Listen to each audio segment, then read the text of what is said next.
Assalamualaikum warahmatullahi wabarakatuh. Waalaikumsalam. Bismillahirrahmanirrahim. Alhamdulillahilladzi ayyadal mujahidin wa adalil muqtatin. Asyhadu alla ilaha illallah wahdahu la syarika lahul malikul haqqul mubin. Hai guys, ini kita sudah sesi penutupan. Kita foto-foto bersama dengan rekan-rekan mahasiswa kita yang sudah selesai melaksanakan PKL di kantor LPKMI. Jadi setelah konsumen mengadu ke lembaga pelindungan konsumen dimanapun berada, terus dibawa ke BPSK, itu aturannya.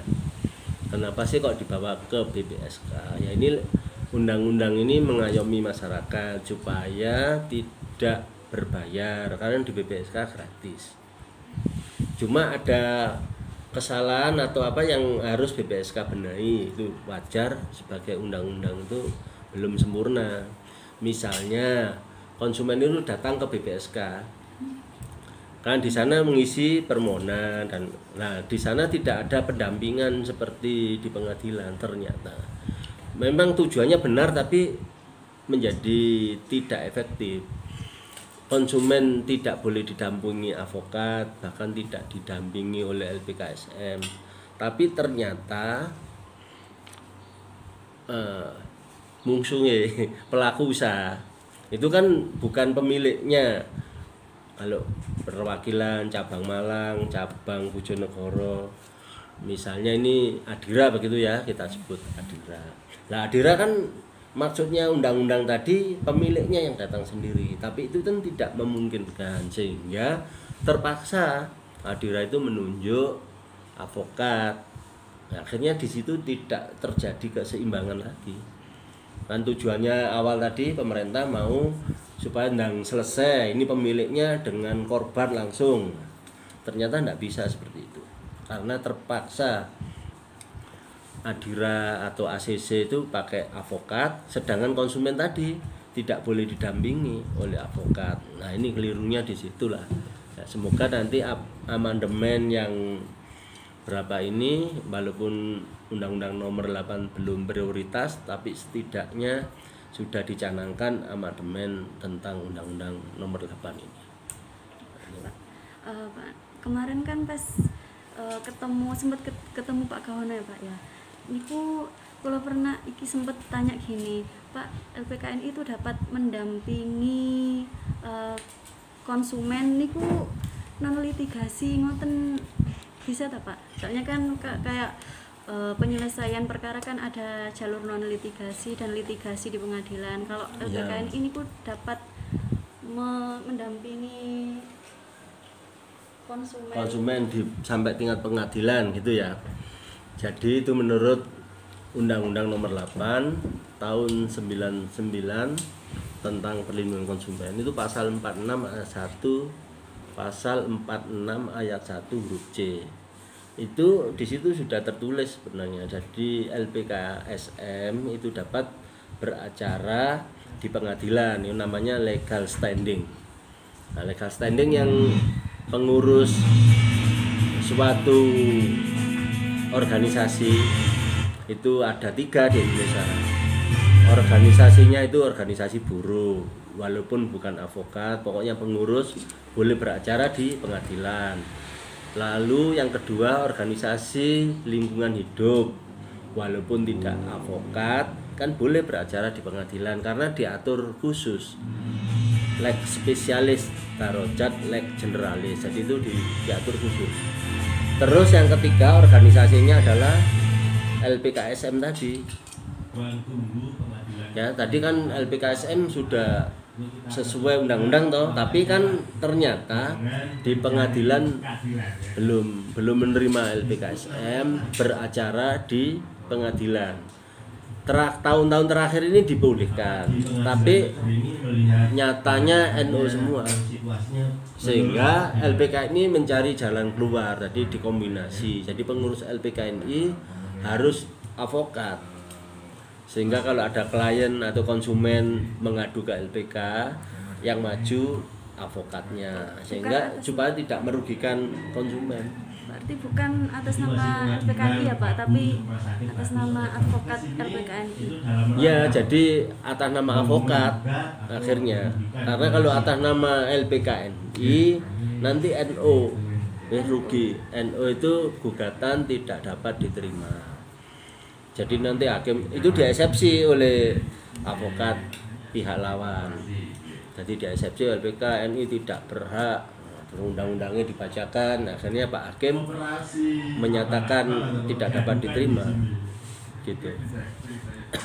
Niku kan LPKNI itu yang mendampingi sampai ke pengadilan ya Pak. Tapi kalau seumpama pihak konsumen itu mau diselesaikan perkaranya dulu dari kayak mediasi gitu-gitu, LPKNI bisa Pak? Itulah LPKNI bisa dibolehkan menyelesaikan sendiri, tetapi kalau tidak bisa menyelesaikan harus dibawa ke BPSK tadi.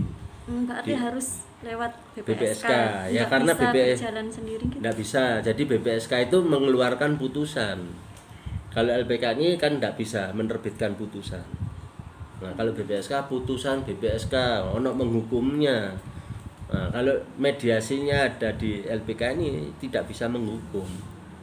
Jadi misalnya ya sampean mobilnya dirampas, kita surati finance-nya, terus akhirnya finance-nya ya wes kita selesaikan di kantor LPKNI, mobilnya dikembalikan, orangnya bayar. Nah itu berarti bisa diselesaikan dengan cara itu, tapi tidak ada tulisannya yang mengikat secara hukum.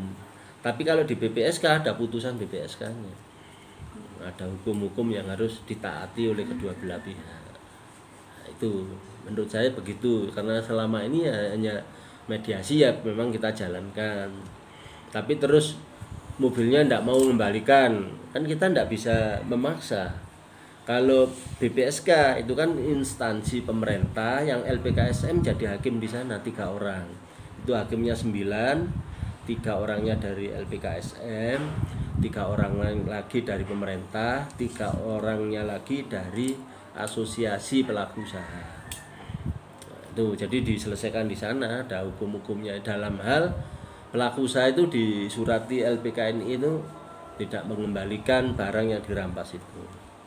Kita terus tidak bisa maksa ngirim orang ngambil mobil, tidak bisa. Jadi BPSK masih memungkinkan, setidak-tidaknya kalau BPSK itu bisa mengancam izinnya dicabut. Nah, karena BPSK itu kan di lingkungan pemerintah sih Pak, gitu. Ini Pak, yang kita kan kemarin ke PN ya Pak, ini ku lihat kayak soalnya ada perkara ini Pak, apa nih ku?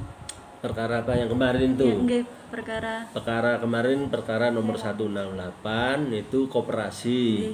Jadi konsumen mengadu ke lembaga perlindungan konsumen, terus musuhnya itu ke koperasi. Nah, akhirnya didaftarkan, dapat register perkara 168.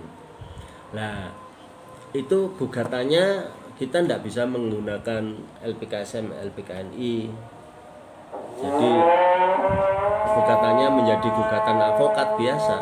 Tapi Undang-Undang Nomor 8 dieksplor di situ enggak apa-apa. Kemarin kan isinya konsumen semua. Kita dengarkan adzan dulu ya.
mahasiswa Universitas Islam Negeri Maulana Malik Ibrahim Malang. Ya kami terima ya.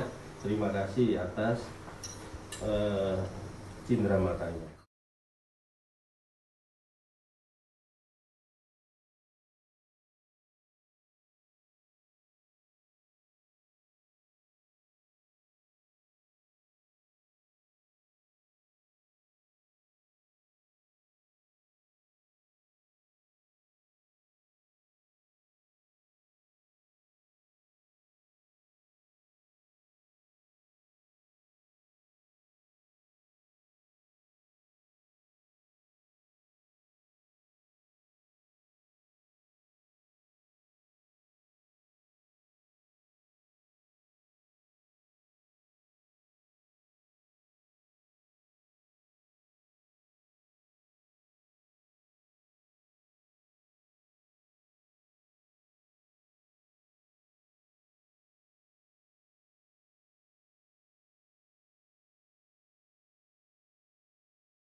Caranya setelah orang itu mengadu, itu kan kita tidak ujuk-ujuk ke pengadilan. Itu karena kita somasi dulu, namanya somasi.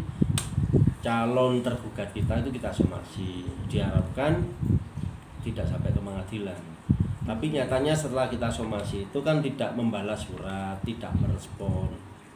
Akhirnya dalam waktu 14 hari, ya gugatan ini akan dilayangkan melalui pengadilan. Ya alasannya sudah diusahakan untuk mediasi melalui somasinya advokat atau lembaga pelindungan konsumen itu, ternyata pelaku usaha yang dimaksud tidak merespon, tidak membalas surat, tidak, ya pokoknya dibiarkan begitu saja, sehingga kan tidak ada kepastian hukum.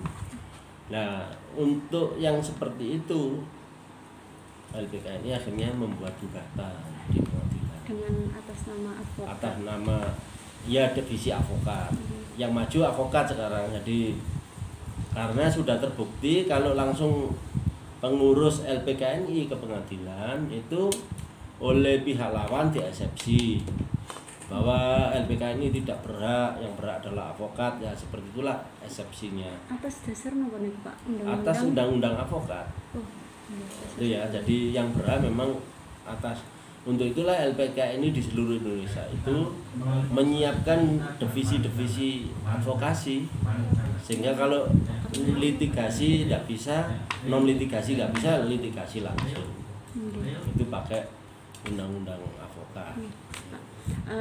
Kan apa yang tadi Bapak bilang somasi ini Pak, kalau somasi ternyata pihak yang berperkara lawannya niku mau ada balasan somasinya gitu loh Pak, Ya. niku gimana? Kalau somasi yang kita layangkan ditanggapi dengan baik, membalas surat saudara nomor ini, ya kami kan di situ ada jadwal mediasi, ya dia datang sini ya kita berunding supaya mediasi non pengadilan ini. Jadi sebelum ke pengadilan. Nah, kalau mediasi di sini tawar-menawar mengenai bunga, dendanya tidak mau dihapus, memberatkan sekali. Sedangkan koperasi juga bertahan tidak mau menghapus itu atas permintaan konsumen. Ya tidak ada jalan lain, ya terpaksa perkara ini dibawa ke pengadilan. Itu. Biasanya pengurus nih LPKNI ya Pak ya, yang Iya. memediasi. Iya, pengurus itu biasanya memanggil, mengundang kepada koperasi atau pelaku usaha yang diadukan tadi untuk hadir di kantor sih. Terus nih Pak, sebelumnya nih kok wonten nggak Pak kasus yang ternyata berhasil dimediasi di sini nggak sampai ke pengadilan? Oh ya banyak. Jadi kasus yang bisa berhasil dimediasikan oleh pengurus LPKNI, ya misalnya kalau mobil dirampas, ya kita tunjukkan kalau kepada debt kolektornya. Kalau nggak dikembalikan, ini terpaksa kami harus melapor ke polisi karena unsur pidananya terpenuhi, atau kita ke pengadilan. Nah, biasanya kita terus dampingi konsumen tadi lapor polisi. Kalau syarat-syarat perampasan itu terpenuhi, itu ya terpenuhi. Bagaimana sih, ya misalnya konsumennya tidak tanda tangan berita acara perampasan, berita acara penarian, tidak ditandatangani, itu polisi masih bisa menerima pengaduan itu. Tapi kalau sudah diserahkan, pokoknya prosedurnya benar, ya laporan itu tetap diterima. Tapi untuk memenuhi syarat ke pasal yang kita maksudkan masih butuh waktu. Jadi ada yang misalnya sampai kekerasan, drivernya, supirnya, pemilik kendaraan itu ditarik keluar, lalu jatuh di aspal. Nah, kalau yang seperti itu cepat, karena itu pidananya sangat terpenuhi. Visum ke rumah sakit sudah bisa langsung ditangkap kalau pidananya terpenuhi seperti itu. Pak, terkait kasus yang berhasil atau seumpama ada kasus yang berhasil dimediasi, ada yang enggak, ini kok wonten nggak Pak berkas-berkas yang dapat kita pelajari ini Bu? Ya ada, jadi Yang itu sudah dulu setiap pengaduan kan diregister. Jadi terus ada keterangannya ini di mediasi selesai, ini ke pengadilan menang, ini ke pengadilan tapi kalah, itu ada registrasinya. Putusannya kan juga kita kumpulkan untuk belajar ke depannya itu. Boleh dilihat apa betul Pak? Ya nanti dilihat saja, dengan saya nunjuk Pak Kauno, sudah sepakat Pak Kauno yang ya Pak, di bagian file-file itu. Jadi nanti di print, di share lewat WA ngoten lewat WA, ya di share lewat WA. Seperti saya kemarin ngirim profil company ya, seperti itu. Pak, itu biasanya Pak wonten nih Pak, faktor-faktor biasanya kenapa sih kok ada pihak yang berperkara ke sini yang mengadu ke LPKNI itu ternyata gagal di mediasi di LPKNI ataupun yang berhasil nih faktor-faktor yang mendukung ya. Iya, Jadi kalau itu kan pihak pengadu itu kalau mengadu masalah perampasan misalnya, itu perampasannya harus terpenuhi unsur-unsurnya tadi loh. Jadi kalau kita pasang pasal 365 pencurian dengan kekerasan terus disingkat perampasan, itu kan harus perampasan, misalnya kontaknya tidak diserahkan ini, terus mobilnya oleh debt collector itu digunakan kunci palsu atau dia membawa kunci letter T itu loh, cerak rusak loh. Nah itu perampasannya terpenuhi. Untuk itu kepada konsumen agar debt collector itu bisa ditangkap polisi ya harus seperti itu, tidak tanda tangan berita acara penarian, terus kontak dan STNK-nya tidak diserahkan. Kalau itu mengadu ke sini dijamin memenuhi syarat dan pasti debt collector-nya ditangkap. Tapi kalau tidak memenuhi syarat, iya Pak saya takut, sudah saya tanda tangani. Ya, kan kita masih 50-50 bisa tanda tangani. Kontaknya sudah diserahkan dan sebagainya. Tetap kita lapor ke polisi, nanti polisi yang menentukan di dalam gelar perkara itu. Tapi kalau syaratnya yang pertama tadi terpenuhi ya semua orang yakin bahwa itu bisa ditangkap debt collector yang merampas kendaraan dengan cara seperti itu.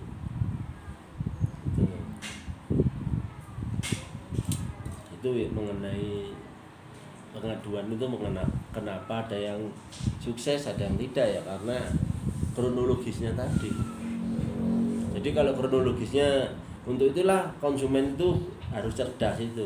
Oh saya ini posisi sudah nunggak 2, sudah nunggak 3 misalnya.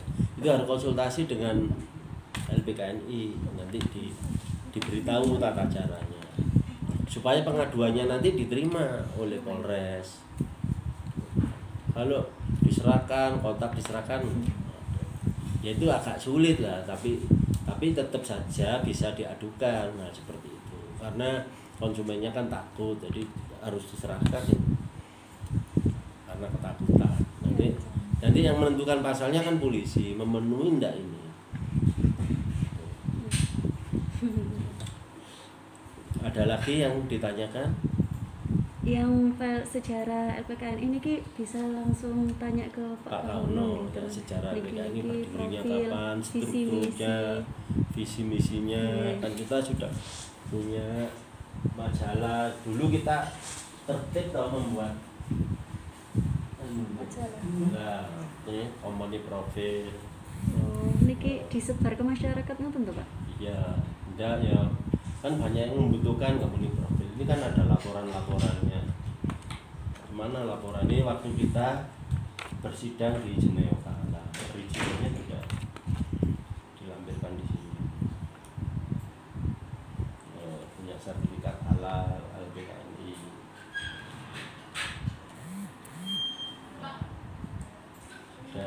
Ya, ini salah satu filenya nanti di-download oleh Pak Kauno, nanti dibagi melalui WA itu ya. Iya. Ini profil Sama apa? Struktur kepengurusan. Sama file-file kasus-kasus sebelumnya nih bener. Iya, sama kasus-kasus nanti. Iya. Kapan mau ke sini lagi? Nanti semayanan janjian sama Pak Kauno. Kalau semisal langsung ditanya lewat WA terus dikirim ke mboten gitu. Ya boleh wes Pak, pokoknya Pak Kauno sudah kita serahin untuk khusus menangani itu kan kemarin tuh. Berarti yang mengurus file-file masuk di LPK ini Pak Kahono ya? Pak Saya Kahono, hanya tahu sebagian aja. Pak Kahono juga pernah mediasi itu mriki Pak? Napa? Iya, mediasi sampai di pengadilan di sini. Pak Kauno wes berpengalaman. Selain Pak Kahono, sinten Pak yang di sini? Ya ada tapi ini masih bertugas di Semarang. Oh. Ada Bu Beni. Kemarin juga pernah apa izin ke Pak Kahono Pak kalau butuh informasi atau apa kalau boleh ngechat jenengan apa mboten? Iya. Udah. Wes kemarin kan sudah kita kenalkan dan sudah bersama kita kan di pengadilan Pak. Kita komunikasi saja langsung. Kapan Pak saya dapat file-file itu gitu aja ya. Mungkin cukup ya. Ya, nanti bersambung lagi dengan Pak Kahono.